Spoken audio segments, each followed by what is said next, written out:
ये ध्यान सूत्र है, meditation is dying before your death and finding that death is a लाई।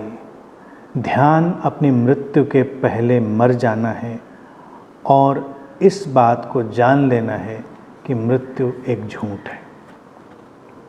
बहुत सुंदर बात, ध्यान की प्रीतिकर बातों में से एक, अपनी मृत्यु के पहले मर जाना। शरीर की मृत्यु तो होनी ही है, तय है। शरीर के साथ जो यात्रा समाप्त होती है वो एक अलग बात है, लेकिन सूत्र कहता है कि मृत्यु के पहले ही मृत्यु से गुजर जाना, वो क्या है? हमारे उस काल्पनिक होने का मिट जाना, शाश्वत में प्रवेश कर जाना, वर्तमान में ठहर जाना, उस प्रेजेंस को, उस उपस्थिति को अनुभव कर लेना, उस स्रोत से संयुक्त हो जाना, यही सब है मिटना, मृत्यु से गुजरना। मृत्यु में क्या है कि जीवन वापस लौटता है, शरीर के तत्व अपने तत्वों में बिखरते हैं, जीवन जीवन में लौट जाता है और एक यात्रा का समापन होता है, उसी को हम मृत्यु कहते हैं। ये जो शरीर की मृत्यु है, सूत्र कहता है कि इसको जान लेते हैं हम कि ये एक झूठ है। तो इस पर कई लोग एक कल्पना ये खड़ी करते हैं कि हम नहीं मरते हैं, शरीर मरने के बाद भी हम निकल कर कहीं चले जाएंगे और चलते चले जाएंगे। नहीं, सूत्र इसकी बात नहीं कर रहा है कि मृत्यु झूठ होने का मतलब है कि तुम जिंदा रहोगे हमेशा। सूत्र कहता है, उसका जो गहरा अभिप्राय है वो ये है कि ये जन्म और मृत्यु का तो क्रम चलता ही रहता है, लेकिन जीवन अप्रभावित है, जीवन कभी उससे प्रभावित नहीं होता। तो इसीलिए मृत्यु से विचलित होने की कोई आवश्यकता नहीं। अगर हम मृत्यु से ग्रस्त हो जाते हैं कि हम मरेंगे मिटेंगे, तो मिटेंगे तो है ही है, बचने का तो कोई प्रश्न नहीं है। लेकिन अगर मृत्यु से पहले हम मृत्यु को अनुभव करते हैं तो हम इस समय से परे जाएंगे, हम समय से हटेंगे, जो ये अतीत और भविष्य का हमारा उलझाव था वो विदा होगा और हम विशुद्ध रूप से वर्तमान में आएंगे। वर्तमान में ठहरना जितना आनंददायी है, उतना ही अगर हम जागरूक होकर देखेंगे वो हमारा मिट जाना भी है, मृत्यु से गुजर जाना भी है। हम अतीत और भविष्य में इतना क्यों उलझते हैं? हम विश्वासों, मान्यताओं में, पूर्वाग्रहों, धारणाओं में क्यों इतना उलझते हैं? क्योंकि हम लगातार अपने को बचाए रखना चाहते हैं। हम अपने उस सीमित कल्पित स्व को बचाए रखना चाहते हैं।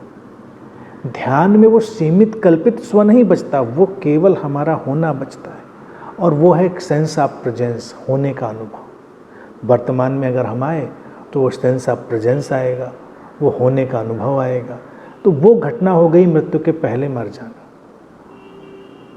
मृत्यु के पहले मिटने की यही प्रक्रिया है।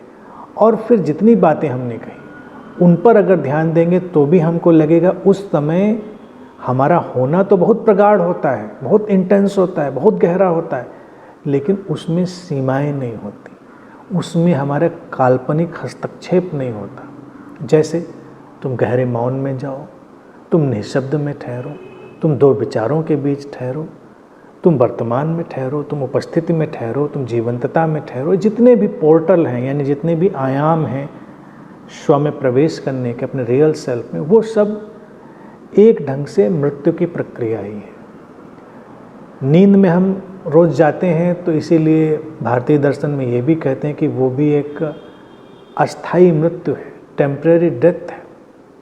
और अगर हम उसको अस्थाई मृत्यु की तरह देखें तो उसकी गुणवत्ता को देखें क्या होता है नींद में। गहरी नींद में, सुषुप्ति में तुम्हारा अहंकार विदा होता है, तुम्हारी सीमाएं विदा होती हैं, तुम्हारी जितनी भी ऊपर से थोपी गई मान्यताएं हैं वो विदा होती हैं, तुम्हारा ये जो बोझ है ज्ञान का जिसको इकट्ठा कर लिया है वो विदा होता है। इसीलिए हर नींद गहरा विश्राम लाती है, गहरा पुनरुज्जीवन लाती है, क्योंकि वो मृत्यु से गुजरना ही है। अब एक बार अगर ये चीज़ दिख जाती है साधक को कि जब हम मृत्यु से गुजरते हैं तो पुनरुज्जीवन का अनुभव होता है, तो मृत्यु से भय तो विदा हो गया, भय की कोई आवश्यकता ही नहीं। शारीरिक मृत्यु जब घटेगी तब घट जाएगी, लेकिन हम उस आयाम से गुजरकर, मिटने के आयाम से गुजरकर एक नया जीवन पा लेते हैं। और वो नया जीवन सीमित नहीं है, वो अनंत जीवन है। हमारा होना, सेंस ऑफ प्रेजेंस अनंत है। तो इसीलिए वहाँ पर मृत्यु बेमानी हो जाती। मृत्यु झूठ है, इसका एक अर्थ ये भी हो जाता है कि मृत्यु अब बेमानी हो जाती है। हम कब मरेंगे, अगले क्षण मिटेंगे, अगले क्षण हमारा इस शरीर मन विदा होगा, इस सब का कोई भी अंतर नहीं पड़ता हमारे होने में। जो है सो है, उसका पूरा स्वीकार है और उसी में रूपांतरण है, आनंद है। तो इसीलिए ये सूत्र कह रहा है कि ये मृत्यु से गुजरना है। गोरख ने भी जिसको कहा था मरो हे जोगी मरो, यानी कि कहाँ मरो, आत्महत्या थोड़ी करेगा वो योगी जिसको गोरख कह रहे। गोरख भी भारतीय दर्शन के रूपांतरणकारी संतों में से रहे।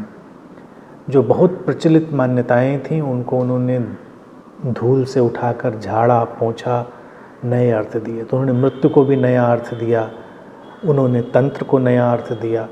तो ये एक नए अर्थ, नए आयाम में प्रवेश की समझ है और वही ध्यान है, वही ध्यान की शाश्वतता है।